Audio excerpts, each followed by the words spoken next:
to 31%. Indonesia, Malaysia, Cambodia. Oh, look at Cambodia, 97%. United Kingdom, 10%. South Africa. Bayangin ada orang ribut di jalan, teriak-teriak, marah-marah, bilang dunia nggak adil sama dia. Katanya dia udah cukup sabar, sekarang waktunya balas dendam. Orang itu Amerika Serikat. Nah, targetnya negara-negara yang katanya udah lama memeras ekonomi Amerika, termasuk Indonesia. Tapi yang bikin geleng-geleng kepala saat Amerika mulai nyalahin semua orang dan pasang tarif kesana kemari, dunia nggak diem. Negara-negara lain malah mulai berdiri dan balik nyerang Amerika. Bahkan negara-negara yang dulunya sahabat sekarang mulai pasang wajah jutek. Amerika yang pengen cekik Indonesia sekarang malah dicekik balik sama negara-negara lain, senjata makan tuan.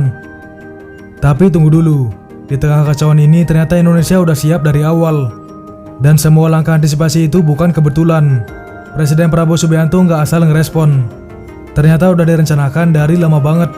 Benar-benar strategi silent but deadly, kayak lagi nonton film perang dingin tapi versi global dan lebih absurd. Nah, pertanyaannya sekarang, siapa yang bakal bertahan lebih lama dalam perang ekonomi ini? Dan seberapa siap Indonesia di medan yang makin brutal ini? Apa strategi Presiden Prabowo yang udah direncanakan dari lama banget?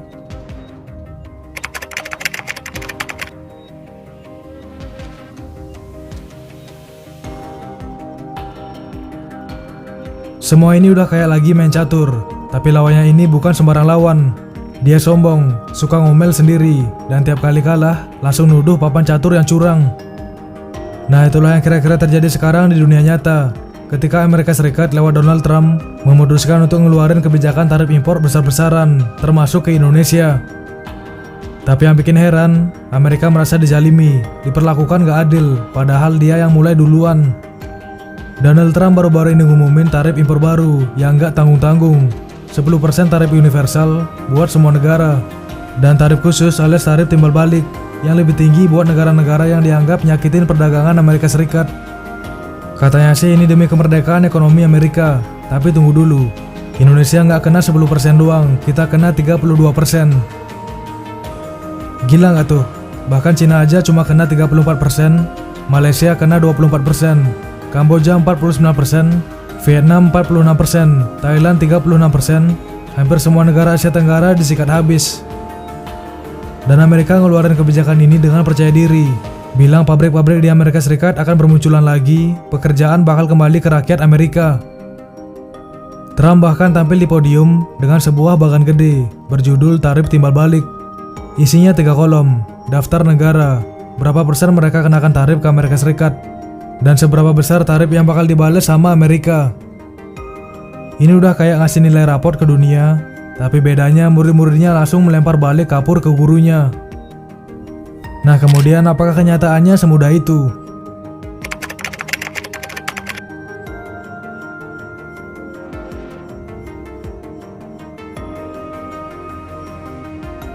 Negara-negara lain gak tinggal diam, reaksinya keras dan menyebar cepat. Cina langsung bilang kebijakan ini melanggar aturan perdagangan internasional dan mereka janji akan ambil langkah balasan. Uni Eropa juga nggak tinggal diam. Ursula von der Leyen dari Brussels bilang ini adalah kekacauan global.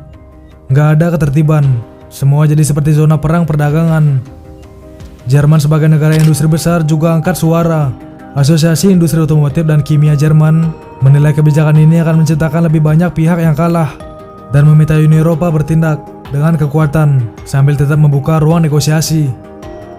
Nah, Jepang protes keras. Menteri Perdagangan mereka minta Amerika batalkan kebijakan ini. Kemudian India, meski kena tarif 26%, mereka melihat peluang karena Cina dan Vietnam yang jadi pesaing utama mereka juga kena tarif lebih tinggi.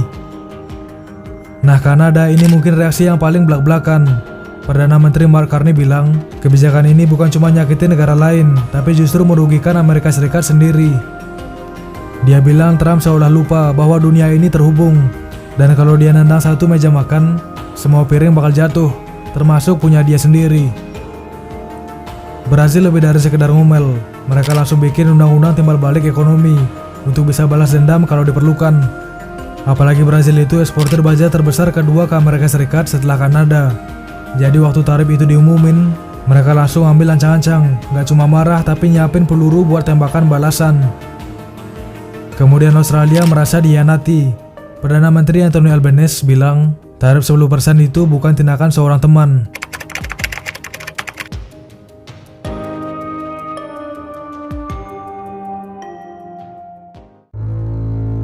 Di tengah kekacauan ini, Donald Trump mengumumin darurat ekonomi nasional. Katanya Amerika sudah terlalu lama dipermainkan negara lain. Negara-negara itu senang jualan ke Amerika Serikat, tapi bikin produk Amerika Serikat nggak laku karena tarif dan aturan mereka. Nah, Trump nunjukin data defisit perdagangan barang Amerika Serikat tahun 2024 tembus 1,2 triliun USD, rekor tertinggi. Tapi para ekonom bilang defisit barang bukan gambaran utuh, karena Amerika Serikat juga punya surplus di sektor jasa dan transaksi keuangan. Memang defisit barangnya besar, tapi Amerika Serikat juga punya surplus di sektor jasa sebesar 1,1 triliun dan surplus di akun modal. Jadi kalau pakai logika ekonomi lengkap, narasi Trump agak dipaksakan. Jadi ini bukan soal kalah atau ditindas, ini soal narasi politik yang dramatis. Tapi politik emang sering gitu, yang penting efek dramanya bukan datanya. Nah, kemudian gimana dengan Indonesia? Tenang, kita nggak diem. Soal strategi Presiden Prabowo Subianto nggak bisa diragukan lagi. Semua langkah ini sudah diprediksi dari lama. Naudi Valdraino, Deputi Bidang Disimasi dan Media Informasi dari Kantor Komunikasi Kepresidenan bilang, sejak hari pertama menjabat, Prabowo Subianto udah siapin langkah besar. 3 gebrakan langsung dikeluarin. Gebrakan pertama, perluas jaringan mitra dagang. Prabowo langsung dorong keanggotaan Indonesia ke BRICS. Grup ini isinya Brazil, Rusia, India, Cina, dan Afrika Selatan. Mereka pegang sekitar 40% perdagangan global. Nah, selain itu Indonesia juga punya perjanjian dagang lewat RCEP, ASEAN, Australia, Cina, Jepang, dan Korea Selatan, bahkan Selandia Baru. Dan kemudian CPTPP dan sebagainya, dan bahkan sedang menuju keanggotaan OECD. Nah, jadi total gabungan perjanjian ini mewakili lebih dari 60% perdagangan global. Indonesia juga punya banyak perjanjian bilateral, mulai dari Korea, Jepang, Australia, Pakistan, Iran, Uni Emirat Arab, hingga Chili. Kemudian gebrakan kedua, percepatan hilirisasi sumber daya alam. Prabowo meluncurkan BPI dan Antara, badan khusus yang mengurus pendanaan dan manajemen hilirisasi. Nah, fokusnya ke sektor strategis, mineral, batubara, minyak bumi, gas, perkebunan, kelautan, perikanan, dan kehutanan. Tujuannya jelas, Indonesia nggak lagi cuma ekspor bahan mentah, tapi mulai jual produk olahan. Ini bikin kita nggak bergantung pada investasi asing, menciptakan lapangan kerja, dan membuat ekonomi kita lebih tahan banting. Kemudian gebrakan ketiga, memperkuat konsumsi dalam negeri. Program makan bergizi gratis ditargetkan menyentuh 82 juta penerima manfaat di akhir 2025. Nah, selain itu akan dibentuk 80.000 koperasi desa merah putih untuk memperkuat ekonomi lokal, membuka jutaan lapangan kerja, dan mendorong perputaran uang di desa.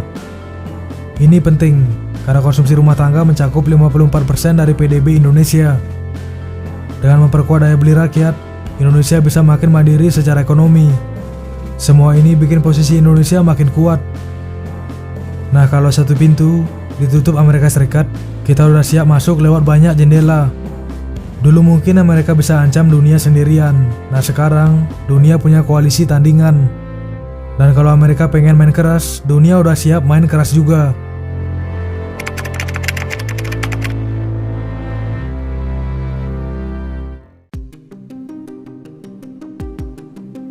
Sekarang Wek mau tanya ke kalian, apakah kebijakan Trump ini cuma gertakan yang bakal gagal? Jadi sekarang kita udah lihat semuanya. Amerika Serikat lewat Trump datang dengan gaya cowboy, tembak dulu mikir belakangan. Tarif 10% oke, tapi 32% ke Indonesia itu bukan dagang, itu ngebentak. Tapi apa dunia takut? Tentu enggak. Dari Cina, Eropa, Asia Tenggara, sampai sekutu sendiri kayak Australia dan Kanada, semuanya kompak bilang Amerika salah langkah. Masuk BRICS, buka perjanjian dagang kemana-mana, ngebut hilirisasi sumber daya alam, dan dorong konsumsi rakyat. Ini bukan cuma soal ekonomi, ini soal posisi, soal harga diri bangsa. Dan Prabowo, suka atau enggak, udah nyiapin pondasinya dari awal. Jadi Amerika boleh punya kekuatan, tapi Indonesia sekarang punya arah.